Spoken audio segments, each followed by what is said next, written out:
George Walton Lucas Jr. was born on May 14, 1944, in Modesto, California, a quiet Central Valley town that would later echo throughout his work. Raised by a stationery store owner and spending much of his youth on a walnut ranch, Lucas grew up immersed in Americana, drive-ins, diners, long roads, and teenage rituals. He was obsessed with cars, racing them competitively as a teenager, and equally fascinated by pulp adventure serials, comic strips, and classic myths. These early passions, speed, freedom, nostalgia, and epic storytelling, would eventually fuse into the foundation of his creative empire. Lucas's early life nearly took a tragic turn. In 1962, just days before he was supposed to leave for college, he was involved in a devastating car accident that left him hospitalized and close to death. The experience profoundly changed his outlook. The obsession with racing faded, replaced by a deeper sense of purpose and reflection. It was after this accident that Lucas began seriously considering a creative path, one that would allow him to explore ideas, emotions, and worlds rather than adrenaline alone. He enrolled at Modesto Junior College before transferring to the University of Southern California's School of Cinematic Arts, one of the few film schools in the country at the time. At USC, Lucas gravitated toward experimental cinema. He studied editing, sound, and visual rhythm, creating short films that emphasized movement and atmosphere over traditional dialogue. His student work revealed a fascination with how images could communicate meaning without words, a trait that would later define much of his filmmaking style. Lucas's first feature-length film, THX 1138, grew out of one of these student projects. Released in 1971, it was a stark, dystopian science fiction film depicting a sterile, oppressive future where individuality was suppressed. While the film struggled commercially, it established Lucas as a bold and unconventional thinker with a strong visual voice. More importantly, it introduced him to a network of fellow filmmakers, including Francis Ford Coppola, who would become a mentor and early supporter. Everything changed in 1973 with American Graffiti. Drawing heavily from his teenage years in Modesto, the film captured a single night in the lives of young people cruising the streets, facing adulthood, and clinging to fleeting moments of youth. Shot on a modest budget, American Graffiti became a massive hit. It earned multiple Academy Award nominations and proved that Lucas could connect deeply with audiences. The film's success gave him both credibility and leverage in Hollywood, leverage he would soon use in a way no one expected. Lucas had been quietly developing an idea inspired by Flash Gordon serials, samurai films, westerns, and mythological storytelling. He envisioned a space opera that felt ancient and modern at the same time, a timeless hero's journey set among the stars. Studios were skeptical. The script was unconventional, the effects requirements were daunting, and science fiction was not considered a reliable genre at the time. Eventually, 20th Century Fox agreed to take a chance. When Star Wars was released in 1977, it became a cultural earthquake.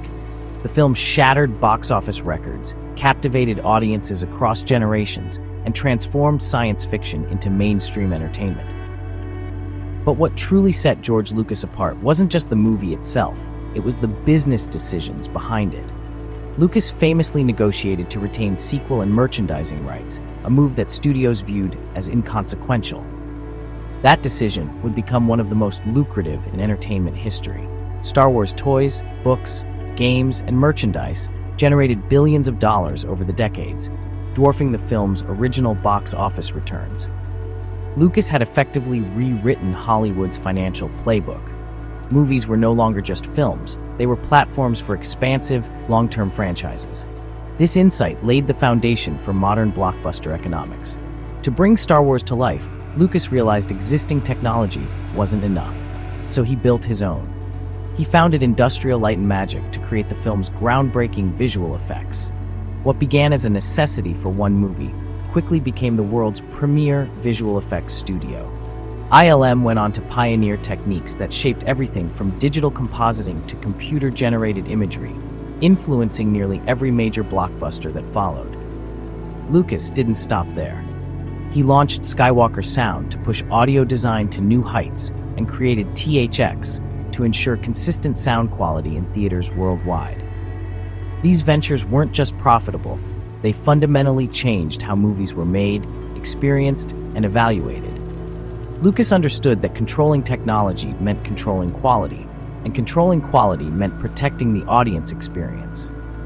Throughout the 1980s, Lucas expanded his creative universe. He collaborated with Steven Spielberg to create the Indiana Jones franchise, blending adventure, archaeology, and classic serial storytelling.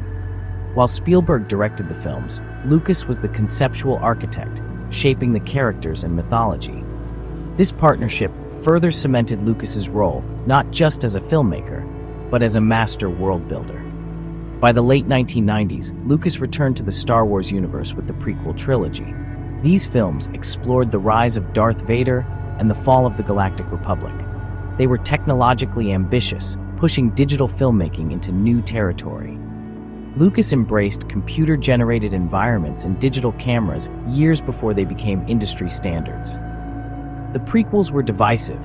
While they expanded the mythology and introduced a new generation to Star Wars, they also sparked criticism over dialogue, pacing, and heavy use of CGI. Yet, even critics acknowledged their technical influence. Many of the tools and workflows pioneered during the prequels became standard practice in modern filmmaking. As Lucas's wealth grew, so did his interest in legacy.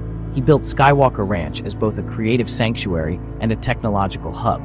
He also turned increasingly toward philanthropy, focusing on education, the arts, and storytelling. Lucas believed that visual narratives, from comic art to film, deserved recognition as serious cultural contributions.